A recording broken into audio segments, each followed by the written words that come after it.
Македонски светители. Месец септември. Преподобен Теофан Македонски. Се празнува на 1 септември Нов стил или 19 август Стар стил. Преподобниот Теофан е роден во Јанина. Како момче оставил се и отишол на Светагора, каде што се замонашил во Дохијарската обител. Им бил пример на монасите во постот, молитвата, себе лишувањето од излишни нешта. Затоа по некое време бил избран и за игумен. Но подоцна, заради некои несогласувања со монасите, ја напуштил Света Гора и со својот внук од сестра дошол во Бер, Верија, Македонска, каде основал еден манастир во чест на Пресвета Богородица. Кога манастирот процветал со духовен живот, тој го оставил својот внук да управува со него, а самиот отишол во Науса, каде основал друг манастир во чест на светите ангели. Мирно се упокоил во 4. век. Неговите чудотворни мошти и сега лежат во Науса и низ нив во изобилност се пројавува божествената сила. Преподобен Оче Теофан Македонски, моли го Бога за нас. Света Васа Солунска и незините 3 деца Теогони, Агапи и Пист се празнуваат на 3 септември Нов стил или 21 август Стар стил. Овие свети маченици живееле во градот Едеса, односно Воден, во времето на царот Максимијан. Света Васа била мажена за некој паган кој се викал Валерий. Во бракот им се родиле синовите Теогони, Агапи и Пист. Набргу Света Васа почнала да ги воспитува своите деца во христијански дух. Заради тоа од својот маж била наклеветена на власта. Била изведена на суд, каде отворено изјавила дека е христијанка, пошто била затворена заедно со своите 3 сина. Бидејќи ниту еден од нив не сакал да се откаже од Христа, биле подложени на сурови мачења. Пред очите на Света Васа прво ги мачеле незините деца, а потоа ги погубиле. Света Васа ја затвориле во темница каде не било давано храна. Потоа била принудувана да им принесе жртва на идолите, но таа ја фатила статуата на Зевс и ја треснала на земјата. Тогаш била одведена на брегот на морето и била фрлена во разбранетата вода. Но по 8 дена се јавила жива на островот Хелеспонд. Таму пак била фатена и мачена, а на крајот и била одсечена главата. Царот Максимијан владел од 305 до 311 година. Тоа значи дека Света Васа Солунска и незините деца Теогони, Агапи и Пист биле родени во втората половина на 3. век, а биле маченички убиени на самиот почеток од 4. век. Свети маченици, молете го Бога за нас. Светиот маченик Луп Солунски се празнува на 5 септември Нов стил или 23 август Стар стил. Овој свет маж беше слуга кај Свети Димитри, војвода Солунски.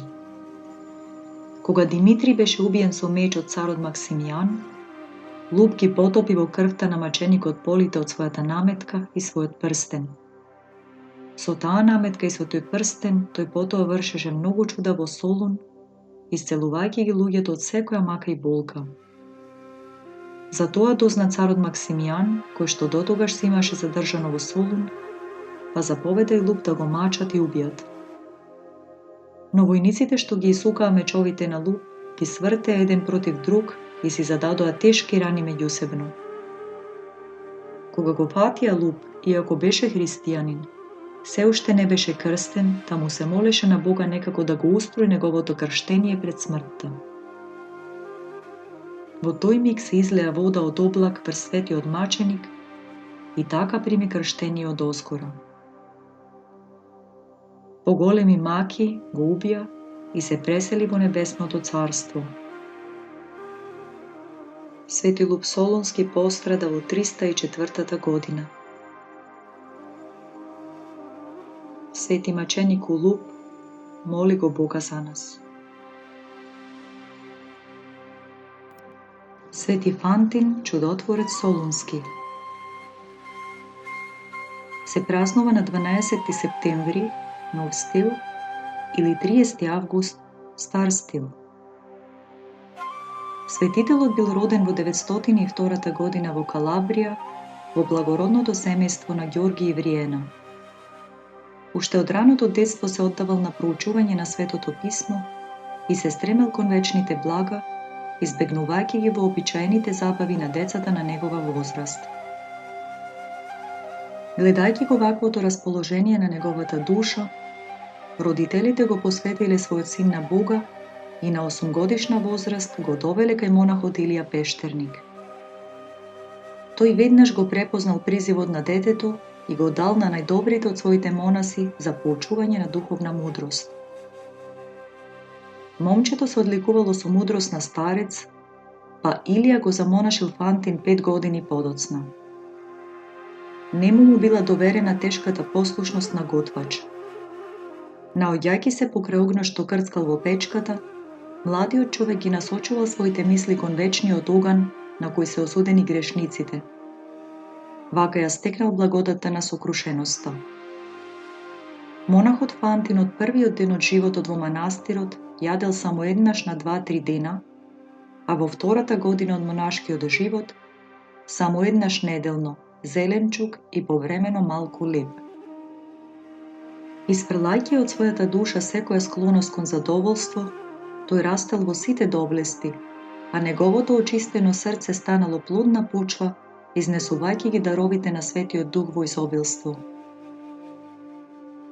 До моментот кога монахот Илија се упокоил во Господа, Фантин бил во манастирот 20 години и имал доволно искуство во подвижничките подвизи.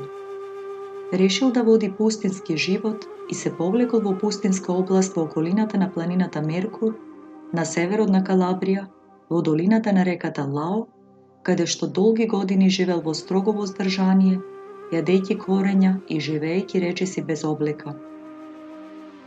Тој трпел сурови искушенија од демоните, кои понекогаш му се појавувале во вид на неговите расплакани родители, кои се обидувале да го вратат во светот, а понекогаш во вид на диви животни. Но монахот Фантин излегол како победник од сите искушенија, со помош на знакот на честниот крст и долгите ноќни молитви.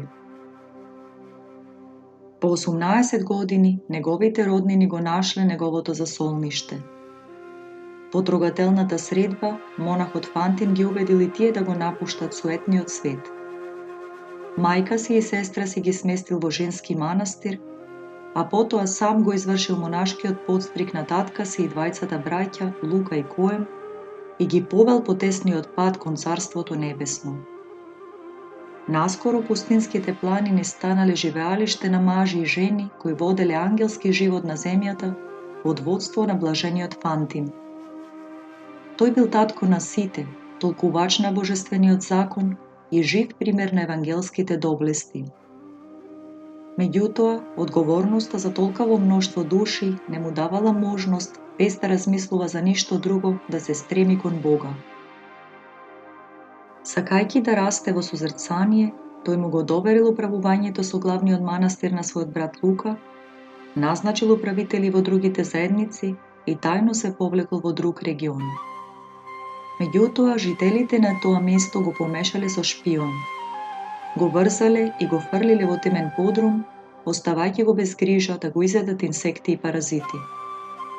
Монахот Фантин по милоста Божја останал нечувствителен на овие страдања, па дури наоѓал корист во оваа ситуација. Кога обвинетите ја сватиле својата грешка, го извадиле светителот од визбата и паднале пред неговите нозе барајќи прошка. После тоа, монахот Фантин отишол понатаму на место погодно за тивок живот, каде што имало изобилство на вода и бујна вегетација. но и овде бил вознемируван од многобројни посетители, па решил да се смири себе си и да се врати во својот манастир. Светецот повторно почнал да живее според кенобитското правило, но во никој случај не се откажал од строго воздржување. Јадел само сиров зеленчук, спиел на земја и бил речиси без облека. Тој работел на препишување книги, поминувајќи денови и ноќи во непрестајна молитва и пеење божествени химни. Свети Фантин стекнал совршено бестрастие. Неговиот копнеж за Бога се зголемувал од ден на ден. Стекна моќ да истерува демони и да лекува секакви болести и тегоби, и телесни, и душевни. Тој им заповедал на дивите животни и влекачи, како новиот Адам, и ги покривал потребите на манастирот со своите чуда. Еднаш, на крајот на утрената богослужба, тој имал видение и останал до вечерната со очи и раце кренати кон небото. Кога учениците почнале да прашуваат што видел, монахот одговорил, изливајќи порој солзи: "Она што сакате да го знаете е неискажливо." Откако ги изговорил овие зборови, го фрлил своето расо на земјата и го напуштил манастирот без облека, па отишол во планините каде што поминал 20 дена без храна и пиење. Таму Свети Фантин живеел 4 години, стрижејќи ја својата коса и брада и јадејќи само диви билки. Надворешните луѓе, па дури и монасите од неговиот манастир, мислеле дека го изгубил разумот. Еден ден тој пак дошол во манастирот и им објавил на браќата за доаѓањето на монахот Нил, кого некогаш го поучувал на подвижничка мудрост и кон кого имал голема почит. Фантин му раскажал на Нил дека 2 ангела го однеле таму каде што ги видел местата на вечното мачење и вечното блаженство. Тогаш монахот Нил почнал да ги прекорува браќата за тоа што го сметале за луд човек, оној кој како и апостолот Павле бил удостоен да се вознесе на третото небо. Во некое време манастирот основан од монахот Фантин бил уништен од сарацените, па дел од браќата се разотишле. Набргу потоа, за време на ноќната молитва, на светителот му се јавил ангел и му наредил да оди во Солун, за да повика таму многу души на добродетелни подвизи. Тогаш Фантин ги собрал монасите во црквата.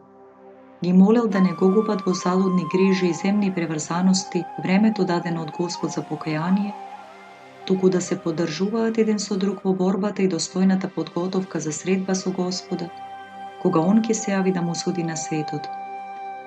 Поздравувајќи се со браќата, монахот запловил по морето земајќи ги со себе учениците Витали и Никифор. За време на патувањето, светителот ја претворил морската вода во свежа, за патниците да можат да изгаснат жедта. Тие безбедно стигнале во Пелопонес, а потоа поминале известно време во Коринт и Атина. Многу души кои барале спасение се собрале кај Свети Фантин и неговите придружници. Во тоа време монахот Фантин тешко се разболел и сите мислеле дека ќе ја предаде својата душа на Бога. Но светителот прорекол дека треба да умре во Солун. Откако се опоравил, тој отишол во Лариса и некое време живеел во близина на црквата Свети Ахил, великодушно делејќи духовни упатства. Оттаму тројцата подвижници отишле во Солун, каде што се поклониле на моштите на великомаченикот Димитри. Потоа се населиле во црквата Свети Мина. Привлечени од раскажувањата за Свети Фантин, градските благородници и самиот архиепископ дошле да го посетат и да примат благодат од неговите проповеди и молитви. Фантин набрзо станал лекар за сите искушувани, посредник за напатените и учител за оние кои сакале да одат по патот што води кон Бога. 3 месеци подоцна, монахот Фантин се преселил на друго место, но приливот на посетители продолжил да расте и тој извршил многу исцеленија. Еднаш светителот бил во близина на Касандриските порти. Тој отишол во црквата Света Анисија и таму сретнал 2 монаси кои оделе од Атон во Атина, преподобен старец и евнух. Монахот паднал пред нивните нозе и побарал да го благословат, но тие поминале без застанување. Тогаш Фантин му кажал на својот ученик, кој бил зачуден од неговото однесување, дека еден од овие монаси е монахот Атанаси, основачот на големата лавра, а вториот монахот Павле од Ксиропотам, кои требало да светат на Светата гора како светила. По враќањето во Солун, двајцата атонски подвижници му биле представени на монахот Фантин, за чии чуда веќе имале многу слушано. Тие биле многу засрамени, препознавајќи го во него монахот што го запоставиле по пат. Свети Фантин продолжил да излева божествената благодат преку чуда и благодарение на неговиот дар на прозорливост, градот Солун бил спасен од бугарите. По 8 години престој во Солун, мирно се упокоил на 27 ноември Нов стил или 14 ноември Стар стил во 974 година на 73 годишна возраст. Сепак, во 12 век, неговиот ден на празнување бил пренесен на 12 септември Нов стил или 30 август Стар стил. Свети оче Фантин Солунски, моли го Бога за нас. Свети Атанаси Солунски се празнува на 21 септември Нов стил или 8 септември Стар стил. Свети Атанаси се родил во селото Колијаки, близу Солун. По завршувањето на школувањето во Солун, заминал за Света гора во манастирот Ватопет. Оттаму заминал за Цариград, а потоа се вратил во Солун. Бидејќи добро зборувал турски и арапски, честопати разговарал со турците за прашања околу верата. Еден ден некој го наклеветил на власта дека бил муслиман кој поминал во христијанската вера. Поради тоа бил изведен на суд и откако таму изјавил дека Исус е единствениот Бог, бил мачен, а потоа и обесен надвор од Солун. Тоа се случило во 1774 година. Тогаш Свети Атанаси имал 25 години. Познато е дека во тоа време строго било забрането муслиман да помине во христијанството и дека таквите лица биле осудувани на смрт. Оваа закана се однесувала и на оние христијани кои наводно пред сведоци изјавувале дека сакаат да поминат во исламот. Сосема е веројатно дека некои турци ова го злоупотребувале, односно го користеле за да се ослободат од повидните христијани. Едноставно наоѓале лажни сведоци кои лажно ги обвинувале ваквите христијани, пошто тие биле принудувани или на вистина да пријдат во исламот, или, што најчесто се случувало, да бидат погубени. Според податоците во житието на Свети Атанаси, по се изгледа дека и него го снашла истата судбина, затоа што очигледно дека со своите знаења стекнати на Света гора и со своето познавање на турскиот и на арапскиот јазик, тој представувал можна опасност за фанатизираните муслимани. Најверојатно дека некаде во турските архиви и денес се чува документот за неговото погубување. Свети маченику Атанаси Солунски, моли го Бога за нас. Свети Макари монах се празнува на 27 септември Нов стил или 14 септември Стар стил. Свети Макари бил ученик на цариградскиот патриарх Свети Нифонд во времето кога тој се подвизувал во манастирот Ватопет на Света гора. Уште тогаш кај него се јавила силна желба да го заврши својот земен живот во мачеништво за славата на Исус. Тоа му го кажал на Свети Нифонд, кој го благословил и му рекол дека Бог ќе му ја исполни желбата, дарувајќи му мачеништво. Тогаш Свети Макари заминал за Солун. Таму видел група муслимани кои седели и разговарале. Гласно почнал да им зборува дека Исус е вистинскиот Бог и почнал да им ја проповеда вистинската вера. Муслиманите отпрвен зачудено го гледале, а потоа му се нафрлиле и почнале да го тепаат. На крајот го фрлиле во темница. Утредента бил изведен пред суд, каде бил убедуван да се откаже од Христа и да го прими исламот. Тој им одговорил дека тие се во заблуда и дека тие треба да се откажат од својата вера и да бидат крстени. Кога судијата видел дека не може да го убеди, го осудил на смрт. Преподобниот прво бил жестоко тепан, а потоа му била одсечена главата. Истиот миг Свети Нифон добил видение за смртта на својот собрат и се помолил за неговата душа. Тоа се случило во 1527 година. Свети маченику Макари, моли го Бога за нас.